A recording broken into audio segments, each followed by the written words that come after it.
जोहार झारखंड। आप सभी का स्वागत है ईगल आईएएस स्टडी जोन में। साथियों, आज के चर्चा का विषय है रॉबर्ट क्लाइव से लेकर क्लीवलैंड तक के जो है इन संबंधित घटनाओं पर आज हम लोग क्या करेंगे, प्रश्नों के माध्यम से चर्चा करेंगे। साथ में बंगाल के भीषण अकाल से लेकर तिलका मांझी तक के उदय की कहानियां, और साथ में ये भी चर्चा करेंगे कि इन सभी घटनाओं के ऊपर जो साहित्यिकों के द्वारा या इतिहासकारों के द्वारा जो रचनाएं उपलब्ध कराई गई थी उन पर भी आज हम लोग क्या करेंगे, चर्चा करेंगे। तो चलिए शुरुआत करते हैं। पहला प्रश्न लेते हैं। पहला प्रश्न है, निम्न में से किसके समय काल के दौरान बंगाल में द्वैध शासन प्रारंभ किए गए? तो बिल्कुल रॉबर्ट क्लाइव। 1757 के पलासी वार जीत लेने के बाद रॉबर्ट क्लाइव के द्वारा जो है द्वैध शासन प्रारंभ कर दिया गया। 1765 से लेकर 1772 तक जो है ये द्वैध प्रशासन चला, और इस द्वैध प्रशासन ने बंगाल में जो एक लूट की योजना बनाई, अर्थात बंगाल के जितने भी धन और संपत्तियां थी वो सभी लूट करके जो है कहां चला गया ना, वो ईस्ट इंडिया कंपनी के ऑफिसर्स ने और सैनिकों ने जो है अपनी जेब को भर लिया था। तो इस प्रकार एक भ्रष्टाचार का मामला जो है रॉबर्ट क्लाइव के समय से उदय हुआ था, जिन पर आज हम लोग क्या करेंगे, चर्चा करेंगे। चलिए आगे बढ़ते हैं, देखते हैं कि नेक्स्ट प्रश्न क्या है। ईस्ट इंडिया कंपनी को बंगाल, बिहार और उड़ीसा की दीवानी कब प्राप्त हुई? 23 जून 1757, 22 अक्टूबर 1764, 12 अगस्त 1765, 16 अगस्त 1765। तो 22 अक्टूबर 1764 के बाद याद रखना है कि इलाहाबाद की संधि हुई थी, जो कि क्लाइव और शाह आलम द्वितीय के मध्य हुआ था।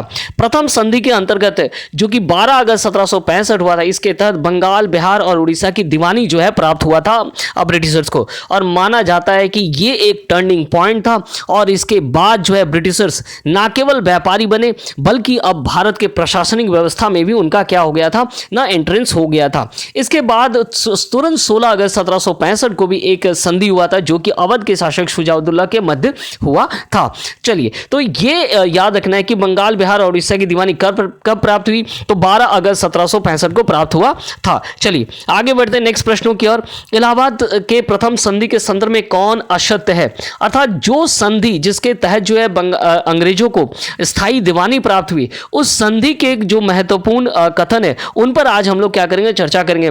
पहली चीज, कंपनी को स्थायी दीवानी प्राप्त हुई, बिल्कुल सही। मुगल सम्राट को कड़ा और इलाहाबाद के जिले प्राप्त हुए, तो अवध के शासकों से इन दोनों जिले को छीन करके मुगल सम्राट को दे दिया गया। कंपनी ने नवाब को 50 लाख रुपए वार्षिक पेंशन देना स्वीकार किया, तो बिल्कुल गलत। याद रखिएगा, कंपनी ने 26 लाख रुपए वार्षिक पेंशन देना स्वीकार किया, और निजामत के कार्य के लिए जो है 53 लाख रुपए भी उनको देने थे। ये संधि क्लाइव और शाह आलम द्वितीय के मध्य हुआ था, तो बिल्कुल ये सही है। तो हम देख पा रहे हैं कि सी ऑप्शन, जिसके तहत जो है कंपनी को नवाब को कितने लाख रुपए देने थे, शाह आलम को 26 लाख रुपए जो है पेंशन के तौर पर देने थे। चलिए नेक्स्ट प्रश्नों के आगे बढ़ते हैं। निम्न में कौन सिरगुफनामा और विलायत, सिरगुफनामा और विलायत के रचनाकार माने जाते हैं? शहाबुद्दीन तालिस, विलियम जोन्स, मिर्जा मोहम्मद इसामुद्दीन या शाह आलम द्वितीय? तो याद रखिएगा, मिर्जा मोहम्मद इसामुद्दीन, जो कि मुर्शिदाबाद या बंगाल में क्या थे ना, मुंशी के पद पर कार्य करते थे। मीर कासिम के काल में वो अंग्रेजों के साथ कार्य करने लगा। शाह आलम द्वितीय के द्वारा उन्हें मिर्जा की उपाधि दी गई, और इसके साथ साथ 1 लाख रुपया देकर के उन्हें क्या दिया गया ना, ब्रिटेन भेज दिया गया। मिर्जा मोहम्मद इसामुद्दीन को जो है इतिहासकार भी माना जाता है और एक रचनाकार भी है। उन्होंने सिरगुफनामा विलायत लिखा है। इंग्लैंड के बारे में जो उन्होंने देखा, उन सभी को सिरगुफनामा विलायत में उन्होंने क्या किया है ना, रखा हुआ है। और इसके साथ साथ याद रखना होगा कि अब तक हम लोगों ने सुना था कि यूरोपियन कंट्री से या इंग्लैंड से कई जो है यात्रा करने के लिए हमारे भारत आए, लेकिन पहला ऐसा है जो मुगल के तरफ से मिर्जा मोहम्मद इसामुद्दीन को भेजा गया था जॉर्ज तृतीय से मिलने के लिए, किसके द्वारा, शाह आलम द्वितीय के द्वारा भेजा गया था।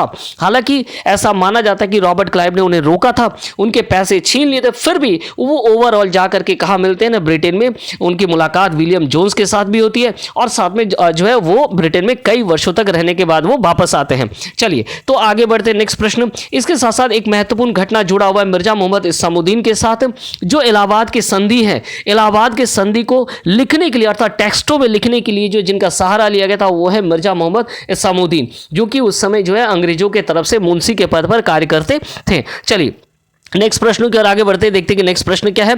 नेक्स्ट प्रश्न है कि श्वेत विद्रोह का संबंध जो है निम्न में से किससे है? रॉबर्ट क्लाइव से है, वेंसी टाट से है, कार्टियर से, या वारेन हेस्टिंग्स से है? तो रॉबर्ट क्लाइव के साथ याद रखना है कि श्वेत विद्रोह का संबंध है। 1766 में यह विद्रोह हुआ था। मूल रूप से सैनिकों को दिए जाने वाला भट्टा जो है, भट्टा को बंद करवा देने के कारण जो है बंगाल के सैनिकों ने एक विद्रोह को अंजाम दिया था, जिसे हम लोग क्या कहते हैं, श्वेत विद्रोह कहते हैं। हालांकि इसे जो है मुंगेर विद्रोह के नाम से भी जाना जाता था, अर्थात मुंगेर में जो बटालियन थे उन संपूर्ण बटालियन ने जो है विद्रोह कर दिया था। किसके विरुद्ध? रॉबर्ट क्लाइव के विरुद्ध विद्रोह कर दिया था। और इसका मूल कारण क्या था? तो इसका मूल कारण था कि सैनिकों को दिया जाने वाला जो अतिरिक्त भत्ता था उसे बंद कर दिए जाने के कारण ही यह विद्रोह जो है क्या है ना उठ खड़ा हुआ था। चलिए नेक्स्ट प्रश्नों की ओर आगे बढ़ते हैं, देखते हैं कि नेक्स्ट प्रश्न क्या है। निम्न में से कौन सा कथन भट्टा के संदर्भ में सत्य है? तो अब कुछ 4 कथन दिए गए हैं, आपको बताना है कि भट्टा के संदर्भ में निम्न में से कौन सा कथन क्या है, सत्य है। क्लाइव द्वारा बंगाल से लिया गया कर बिल्कुल गलत, याद रखिएगा। भट्टा क्या था ना, भट्टा सैनिकों को उनके पेमेंट के अतिरिक्त दिया जाता जब वो फील्ड में कार्य करते थे। और इसके साथ साथ कुछ चीज और याद रखना है कि मीर जाफर ने इसे डबल कर दिया था, लेकिन जैसे ही क्लाइव आते हैं तो उन्होंने इसे बंद कर दिया। बंगाल के क्षेत्रों में जितने भी सैनिक थे जब वो अपने अर्थात अपने क्षेत्रों में रहेंगे तो या बिना युद्ध करते हुए रहेंगे तो उन्हें यह भट्टा नहीं दिया जाएगा, और जैसे ही वो बंगाल के बाहर जाएंगे तो उन्हें क्या मिलेगा ना, भट्टा मिलेगा। तो इस प्रकार के नियम कानून को अराइज करने के कारण ही क्या हो गया ना, बंगाल के सैनिकों ने जो है विद्रोह कर दिया, जिसे क्या कहा जाता है, जिसे श्वेत विद्रोह कहा जाता है। चलिए तो देख लेते हैं। मीर जाफर द्वारा इसे बंद कर दिया, बिल्कुल गलत। उसने जो है इसे डबल कर दिया था। क्लाइव ने भट्टा को दुगना कर दिया था, गलत। क्लाइव ने इसे बंद कर दिया था, वेतन के अतिरिक्त सैनिकों को दिया था, बिल्कुल ये सही है। बाकी सारे कथन क्या है, गलत है। तो याद रखना है कि भट्टा क्या ना कोई कर नहीं है, बल्कि सैनिकों को उसके पेमेंट के अतिरिक्त जो है अपने फील्ड में काम करने के लिए दिया जाता था, और इसने एक विद्रोह को जन्म दे दिया था। आप समझ पा रहे हैं कि जो अलग से राशि दी जाती थी सैनिकों को, सैनिक उस राशि को भी छोड़ने के लिए तैयार नहीं थे, और ईस्ट इंडिया कंपनी के सैनिकों ने इस विद्रोह को कर दिया था। हालांकि माना जाता है कि बंगाल के अर्थात भारतीय सैनिकों ने ही क्लाइव को सहायता पहुंचाया था कि इस विद्रोह को दबाया जाए। चलिए तो इस प्रकार आप समझ पा रहे हैं कि भ्रष्टाचार किस हद तक जो है ईस्ट इंडिया कंपनी के सैनिकों के मध्य पाया जाता था। चलिए आगे बढ़ते हैं नेक्स्ट प्रश्नों की ओर। नेक्स्ट प्रश्न क्या है, क्लाइव द्वारा नमक, सुपारी एवं तंबाकू के व्यापार पर एकाधिकार करने के लिए किसका गठन किया गया? क्लाइव ने भट्टा को बंद कर दिया, और भट्टा को बंद करने के बाद उसने प्रयास किया कि जिस सैनिकों को इतना लाभ प्राप्त हो रहा था, अब उस लाभ के बदले क्या किया जाए, एक सोसाइटी ऑफ ट्रेड की स्थापना की जाए। और सोसाइटी ऑफ ट्रेड में जिस व्यापार होता है, जिसके तहत नमक और सुपारी और तंबाकू के व्यापार का एकाधिकार लिया गया, और विभिन्न अपने कंपनी के जो सैनिक कमांडर थे या जो पद पर थे, रैंकर थे, उन सभी को रैंक के हिसाब से क्या किया गया, इस प्रॉफिट का बंटवारा किया गया। अर्थात क्लाइव ने जहां एक तरफ गिफ्ट और उपहार लेने की प्रथा को बंद किया, दूसरी ओर एक बड़े भ्रष्टाचार को जो एक संस्था के माध्यम से जन्म दे दिया, जिसे सोसाइटी फॉर ट्रेड कहा जाता है। तो इस प्रकार याद रखना है कि सोसाइटी फॉर ट्रेड की स्थापना किसके द्वारा किया गया था? तो क्लाइव के द्वारा सोसाइटी फॉर ट्रेड की स्थापना किया गया था 1765 में, और इसमें जो प्रॉफिट होते थे वो पूरे संपूर्ण जो उनकी मिलिट्री है उनमें रैंक के हिसाब से इस प्रॉफिट का डिस्ट्रीब्यूशन किया जाता था। तो भ्रष्टाचार कम नहीं हुआ, बरंग भ्रष्टाचार और डबल हो गया। ठीक है, चलिए आगे बढ़ते हैं नेक्स्ट प्रश्न की ओर, देखते हैं कि नेक्स्ट प्रश्न क्या है। ब्लैक हॉल इवेंट के कथावाचक निम्न में से कौन माने जाते हैं? आपने देखा कि फोर्ट विलियम में रॉबर्ट क्लाइव का आगमन हुआ। रॉबर्ट क्लाइव के आगमन के बाद हमें जो है कुछ समय के लिए 1760 में जो है ब्लैक हॉलवेल जो है वो क्या है ना, फोर्ट विलियम के गवर्नर के तौर पर जो है गवर्नर बनते हैं। हालांकि हॉलवेल के साथ एक बहुत बड़ी घटना जुड़ी हुई है, जिसे हम लोग क्या कहते हैं, ब्लैक हॉल इवेंट बोलते हैं। ब्लैक हॉल इवेंट में एक कमरे में जो है लगभग 100 से ज़्यादा यूरोपियंस को बंद कर दिया गया था, और जिसके कारण बहुत आदमियों का दम घुट करके जो मृत्यु भी हो गया था। उनमें से हॉलवेल ही बच करके बाहर आए थे और जेड हॉलवेल ने इस घटना को जो है सबके सामने रखा था 1758 में। इसका प्रकाशन कहाँ किया गया था, तो याद रखिएगा इसका प्रकाशन किया गया था एनुअल रजिस्टर और द जेंटलमैन मैगजीन में इसका प्रकाशन किया गया था। इसे एक शीर्षक प्रदान किया गया था, एक genuine narrative of the deplorable death of the English gentleman and others who were suffocated in the black hole in the fort William at the Calcutta in the kingdom of Bengal in the night succeeding the 20 June 1756। तो black hole की जो घटना थी वो 20 June 1756 को हुआ था। इस घटना में जेड हॉलवेल जब बाहर आते हैं तो उन्होंने इसे 1758 में क्या है प्रकाशित किया, संपूर्ण विश्व के सामने रखा और जो सप्तवर्षीय युद्ध हुआ, सप्तवर्षीय युद्ध या 7 वर्षों के दौरान बंगाल के शासकों के विरुद्ध इसे फैला करके रखा और लाभ प्राप्त किया।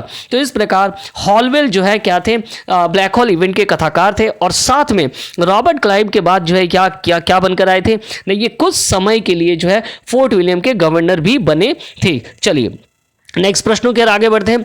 निम्न में किसके द्वारा बट्टा के बदले बर्धमान, मिदनापुर और चितगांव कंपनी को दे दिया गया। बट्टा जैसी चीजें इतनी बढ़ गई थी कि बट्टे को संभालना बहुत मुश्किल हो रहा था। बट्टा, हालांकि आपने देखा कि बट्टा को डबल कर दिया गया था मीर जाफर के द्वारा, लेकिन मीर जाफर को हटाने के बाद मीर कासिम को जैसे ही बैठाया जाता है, मीर कासिम बट्टा देने से इनकार करता है या वो कहता है कि इतने बड़े बट्टे के बदले मैं क्या दे दूंगा ना, बर्धमान, मिदनापुर और चितगांव दे दूंगा। तो ये एक समझौता हुआ था किसके मध्य, वेंसी टाट के मध्य और मीर जाफर के मध्य, मीर कासिम के मध्य ये समझौता हुआ था, जिसके तहत जो है बर्धमान, मिदनापुर और चितगांव जो है कंपनी को दे दिया गया था। सिलहट के व्यापार का जो क्षेत्र है वो भी कंपनी को दे दिया गया था। तो इस प्रकार बट्टा के बदले जो क्षेत्र दिया गया था वो मीर कासिम के द्वारा ही दिया गया था। उस समय जो गवर्नर जनरल थे वो कौन थे, तो हेनरी वेंसी टाट थे। चलिए नेक्स्ट प्रश्नों के आगे बढ़ते देखते हैं नेक्स्ट प्रश्न क्या है। मीर कासिम के दौरान ब्रिटिश सैनिकों में पाए जाने वाले भ्रष्टाचार को उजागर करने के लिए निम्न में किसके द्वारा 1760 से लेकर 64 तक लेन देन के नाम से लंदन में पत्र प्रकाशित किया गया। रॉबर्ट क्लाइव के बाद हॉलवेल का आगमन होता है जो कि बहुत थोड़े समय के लिए, कुछ महीने ही रह पाते हैं। उसके तुरंत बाद याद रखिएगा वेंसी टाट का आगमन होता है। हेनरी वेंसी टाट के द्वारा भी बहुत प्रयास किया जाता है कि वो जो है सैनिकों में पाए जाने वाले भ्रष्टाचार को कम करे। इस संदर्भ में आपने देखा कि मीर कासिम के साथ उनका समझौता भी हुआ, बट्टा को हटाने का प्रोसेस भी शुरू हो गया था। बट्टा के बदले उन्होंने क्या है, उन्हें जिले भी मिले, लेकिन उनके विरुद्ध जो है सैनिकों के मन में क्या थी, बहुत ही उनके विरोध में रोष था। इस कारण से 1764 में जो है उन्हें हटा दिया गया। 1764 में लंदन में जाकर उन्होंने a narrative of the transaction of Bengal from 1760 to 1764 नाम का क्या प्रकाशित किया ना, अपने पत्र को प्रकाशन किया और इस पत्र के माध्यम से उन्होंने बताया कि किस प्रकार की जो फंड का जो मैनेजमेंट प्रॉब्लम आया था, जो उन्होंने मीर कासिम के द्वारा दूर किया, वो सारी घटनाओं का सार जो है इसी पत्र के माध्यम से छापा गया था। तो वेंसी टाट जो कि रॉबर्ट क्लाइव के बाद आते हैं, उनके द्वारा भी ब्रिटिश सैनिकों के मध्य जो भ्रष्टाचार थे उनको कम करने का बहुत संभव प्रयास किया गया था। चलिए नेक्स्ट प्रश्नों के आगे बढ़ते देखते हैं नेक्स्ट प्रश्न क्या है। A view of the rise, progress and present state of the Bengal के रचनाकार कौन है? रॉबर्ट क्लाइव, वेंसी टाट, हैरी वर्लेस्ट या कार्टियर? तो एक एक करके देख पा रहे हैं हम कि सबसे पहले हमने रॉबर्ट क्लाइव के बारे में चर्चा किया, उसके बाद हॉलवेल के बारे में चर्चा किया जो कि कुछ समय के लिए क्या बने थे ना, फोर्ट विलियम के गवर्नर बने थे। उसके बाद वेंसी टाट आते हैं जो कि मीर कासिम के समय और बक्सर के युद्ध को कंट्रोल करते हैं। इसके बाद जो आगमन होता है वो किसका आगमन होता है, तो हैरी वर्लेस्ट का आगमन होता है। और हैरी वर्लेस्ट के समय काल के दौरान ध्यान में रखिएगा, हैरी वर्लेस्ट के द्वारा ही a view of the rise and progress of the present state of Bengal, जब वो लंदन चले जाते हैं तो लंदन में जाकर के उन्होंने सबसे पहले इस पुस्तक को लिखा था और इस पुस्तक में उन्होंने बंगाल के तत्कालीन समय में जो लूट हुई थी उन संपूर्ण घटनाओं का सार इसमें दिया हुआ है। A view of the rise, progress and present state of the Bengal. चलिए आगे बढ़ते हैं और देखते हैं नेक्स्ट प्रश्न क्या है। बंगाल के भीषण अकाल की सूचना प्रथम कब प्राप्त होती है? एक और चीज मैं आपको बता दूं, हैरी वर्लेस्ट का जो समय काल था वो कब 1767 से लेकर 1769 तक, 1767 टू 1769 तक जो है किसका समय काल था, तो हैरी वर्लेस्ट का समय काल था जिनके द्वारा ये पुस्तक लिखा गया था। अब आ जाते हैं 1770 में, अर्थात हम लोगों ने 1757 से रॉबर्ट क्लाइव को लिया, 1770 तक पहुंच गए और बंगाल का भीषण अकाल जो है अब आ चुका था। तो बंगाल के भीषण अकाल की सूचना प्रथम बार किसके द्वारा दिया गया? 1769 से ही बंगाल के भीषण अकाल की सूचना हो चुकी थी और अक्टूबर 1769 में मोहम्मद रेजा खान जो कि बंगाल के जो कि ढाका के क्या थे नायब थे उनके द्वारा जो है क्या दिया गया, सूचना दिया गया, किसे, हैरी वेल्डेस को सूचना दिया गया कि बंगाल में जो है सूखा और अकाल पड़ रहा है। लेकिन हैरी वेल्डेस ने इस पर कोई जो है सुनवाई नहीं किया और उन्हें इसे जो है उतना सीरियस नहीं लिया।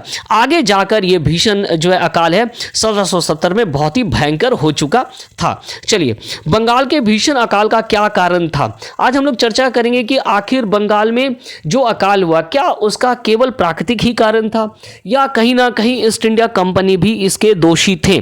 तो चलिए इस पर आज हम लोग चर्चा करेंगे। 1768 एवं 1769 में मानसून की विफलता और चेचक का प्रकोप, याद रखिएगा 1768 से लेकर 1769 में पहले क्या होता है, जो कृषिगत उपज है वो कम हो जाता है। इसका कारण क्या है, इसका कारण है कि मानसून की विफलता, और इसके साथ साथ उसी समय चेचक का बंगाल में क्या होता है, प्रवेश हो जाता है। तो चेचक का प्रसार एक तरफ, दूसरी ओर मानसून की विफलता, इन सभी ने कृषिगत उत्पादन को कम कर दिया। साथ में याद रखना है कि 1769 में अनाज की कीमत में दुगनी से अधिक तिहाई जो वृद्धि हो गई। इसके पीछे का कारण क्या, उस पर भी हम लोग चर्चा करेंगे। काउंसिल द्वारा 1 मिलियन मन से अधिक अनाज को जमा करना, जैसे ही 1769 में काउंसिल को पता चलता है कि अब आने वाले समय में क्या बंगाल में सूखा पड़ना है, तो उन्होंने अपने सैनिकों के लिए अनाज का कलेक्शन करने लगा और उन्होंने अनाज का इतना ज़्यादा कलेक्शन कर लिया, लगभग 1 मिलियन। सरकार के गुमास्ते अर्थात काउंसिल के गुमास्ते के द्वारा जो है किसानों को केवल उनसे क्या खरीद लिया जाता था, चावल की खरीदारी की जाती थी।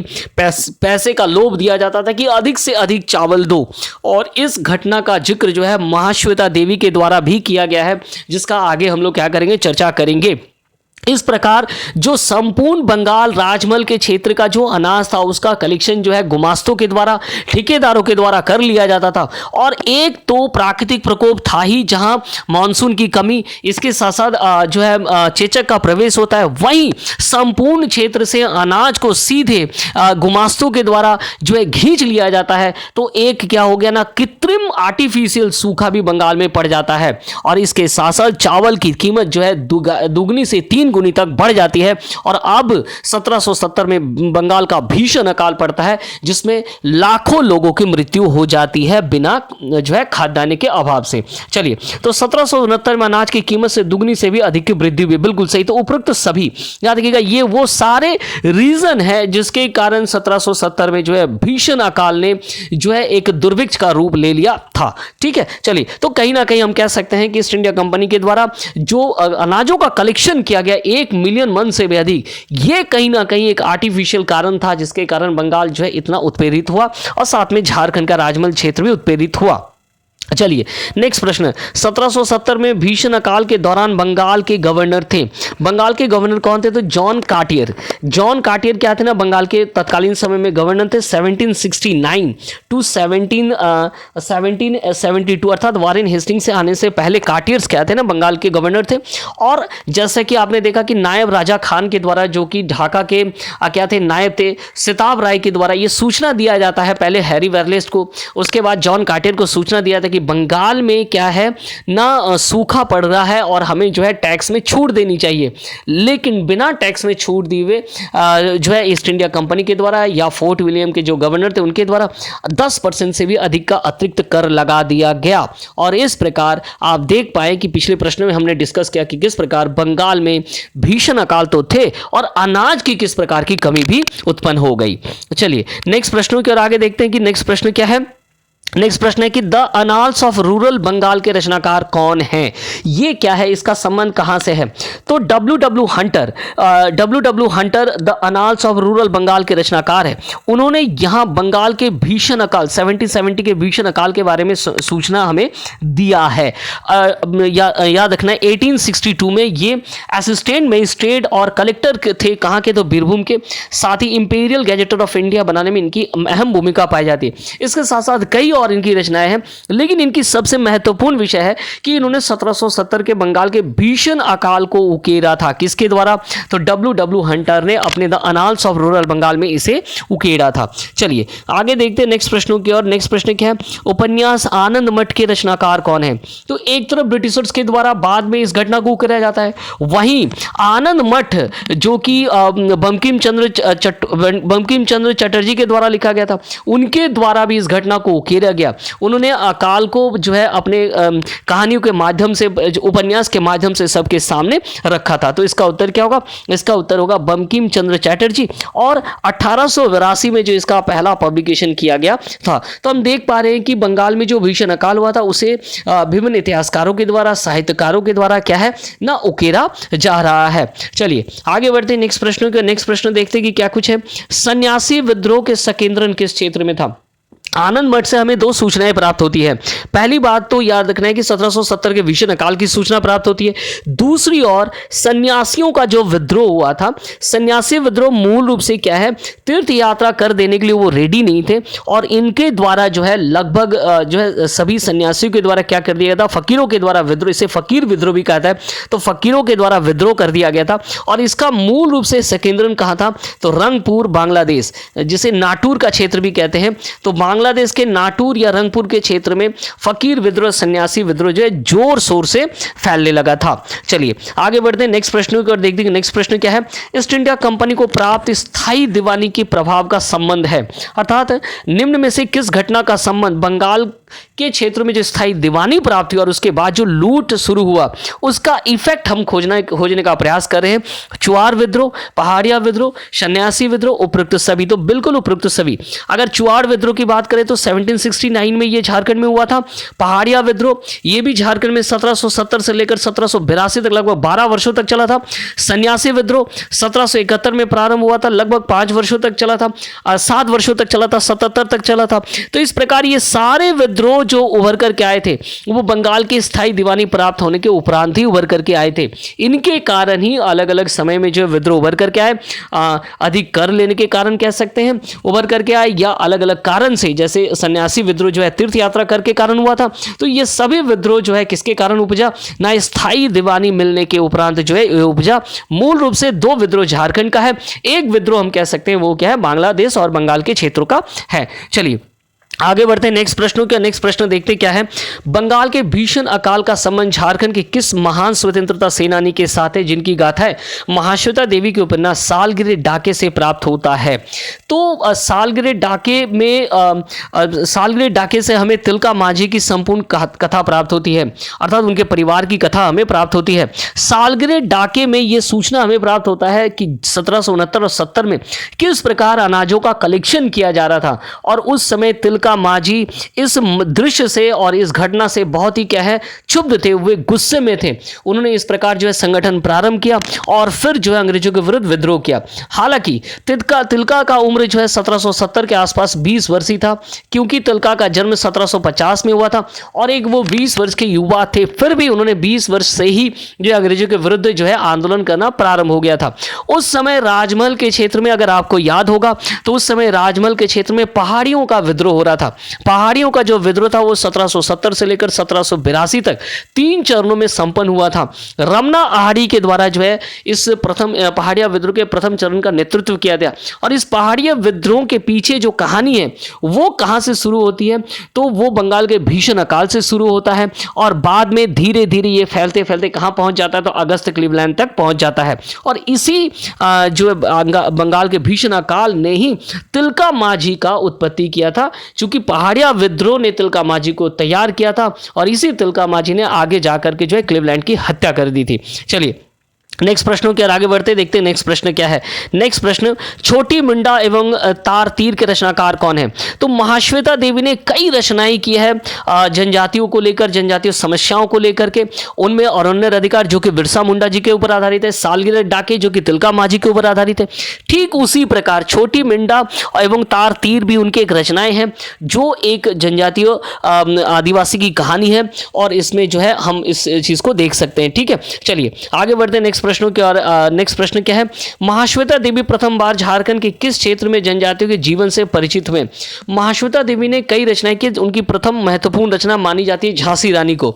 1765 के आसपास वो पलामू क्षेत्र में प्रवेश करते हैं और जैसे ही पलामू क्षेत्र में प्रवेश करते हैं वहां वे आदिवासियों के जीवन से, जनजातीय जीवन से परिचित होते हैं। उनके दुख या उनकी जो समस्या है और शोषण है उनको वो देख करके उनको रात भर नींद नहीं आता है। ऐसा माना जाता है उन्होंने गोलियां खा ली नींद की ताकि उनकी मृत्यु हो जाए, लेकिन बाद में वो किसी तरह से इस दृश्य को जो है वो समझ नहीं पाते और बाद में उनके द्वारा कई ऐसी रचनाएं की जाती है जो जनजातियों के ऊपर है। जैसे मैंने आपको बताया कि छोटी मुंडा एवं तारतीर, इसके साथ साथ जो है अरण्य अधिकार है, इसके साथ साथ सालगिरह डाके और भी कई 1084 माह, जिनकी जो सारी रचनाएं वो एक शोषण के विरुद्ध उभर करके आता है। सबसे पहले उनका जो है वो पलामू पहुंचते हैं और पलामू के लिए उन्होंने एक शब्द जो है इस्तेमाल किया था, mirror of the tribal India, अर्थात अगर ट्राइबल इंडिया को देखना तो पलामू में, चूंकि पलामू में सकेंद्र नदी था और बाद में धीरे धीरे उन्होंने संपूर्ण गाथा को घेरा था, चाहे वो बिरसा मुंडा के ऊपर हो, चाहे वो सिद्धू कानू के ऊपर हो, या चाहे वो हम कह सकते हैं कि तिलका माझी को, उन सभी के ऊपर जो है हमें क्या प्राप्त होता है, उपन्यास प्राप्त होता है महाश्वेता देवी के माध्यम से। चलिए आगे बढ़ते हैं, नेक्स्ट प्रश्नों की ओर देखते हैं। निम्न में से किसे राजमहल क्षेत्र में पहाड़ियों को स्थायी रूप से बसाने के लिए अग्रदूत माना जाता है? तो पहाड़ियों राजमहल के क्षेत्र में इन्वेजन कब से शुरू हो गया? जैसे ही 1765 में दीवानी प्राप्त हुई, 1767 में जो है झारखंड में प्रवेश हो गया ढालभूमि के क्षेत्रों से, 1769 में चुआड़ विद्रोह शुरू हो गया, चुआड़ विद्रोह के साथ साथ जो है पहाड़ियों का विद्रोह राजमहल में शुरू हो गया और राजमहल में पहाड़ियों को संभालने के लिए जो है सबसे पहले याद रखिएगा कैप्टन ब्रुक को भेजा गया। कैप्टन ब्रुक को वहां पर क्या गया ना, पहाड़ियों को जो है स्थायित्व लाने के लिए जो है 800 सैनिकों का एक जत्था दिया गया और उन्हें जंगल तराई का क्या बना दिया गया, मिलिट्री गवर्नर बना दिया गया। तो कैप्टन ब्रुक के द्वारा क्या किया गया, शुरुआती दौर में बहुत सारे वो काम किए गए जो पहाड़ियों को बसाने के लिए, इसलिए उन्हें क्या माना जाता है ना, पहाड़ियों को जो है सभ्यता का या राजमहल में सभ्यता का अग्रदूत माना जाता है। मूल रूप से पहाड़ियों को बसाने के लिए उन्होंने बहुत सारे कार्य किए थे। चलिए आगे बढ़ते हैं नेक्स्ट प्रश्न की और नेक्स्ट प्रश्न देखते हैं क्या है, निम्न में कौन राजमहल का प्रथम ब्रिटिश कलेक्टर था?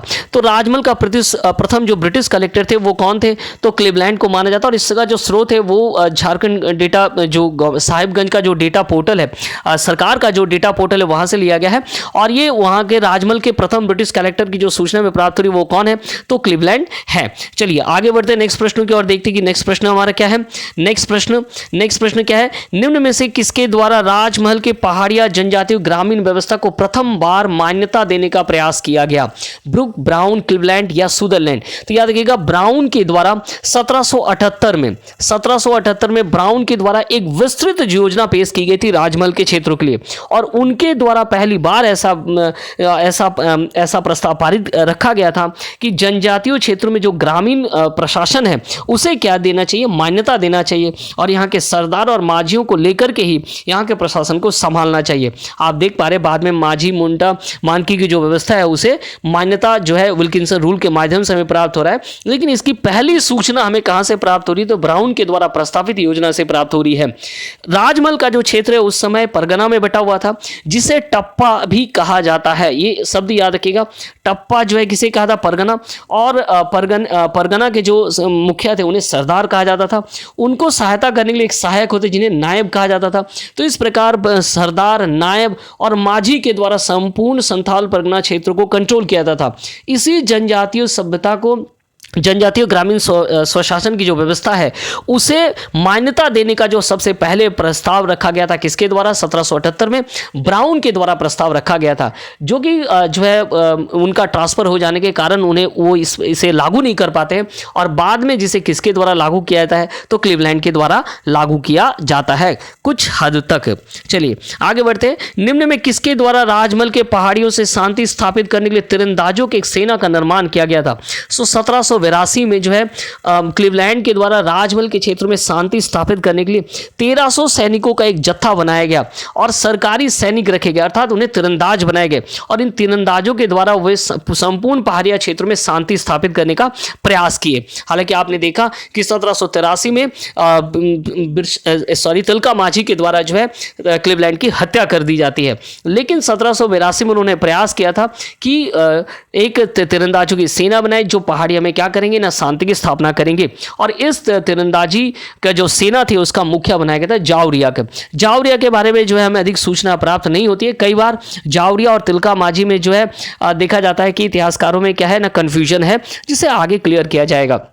तो चलिए याद रखिएगा ये अंतिम प्रश्न था। तो आज हम लोगों ने क्या देखा ना, आज हम लोगों ने देखा कि किस प्रकार रॉबर्ट क्लाइव से लेकर बंगाल के भीषण अकाल और उस भीषण अकाल के द्वारा जो है तिलका मांझी का उदय, महाश्वेता देवी के उपन्यास सालगिरह डाके में संपूर्ण घटनाओं का जिक्र भी दिया कि किस प्रकार अपनी युवा अवस्था से 20 वर्ष की उम्र से ही राजमहल के पहाड़ी विद्रोह में सम्मिलित होते हुए तिलका मांझी ने बाद में क्लीवलैंड की हत्या की और एक आदि विद्रोही के रूप में जो है झारखंड के क्या बने, वो आदि विद्रोही बने। तो बहुत बहुत धन्यवाद आप सभी का हमारे साथ जुड़ने के लिए।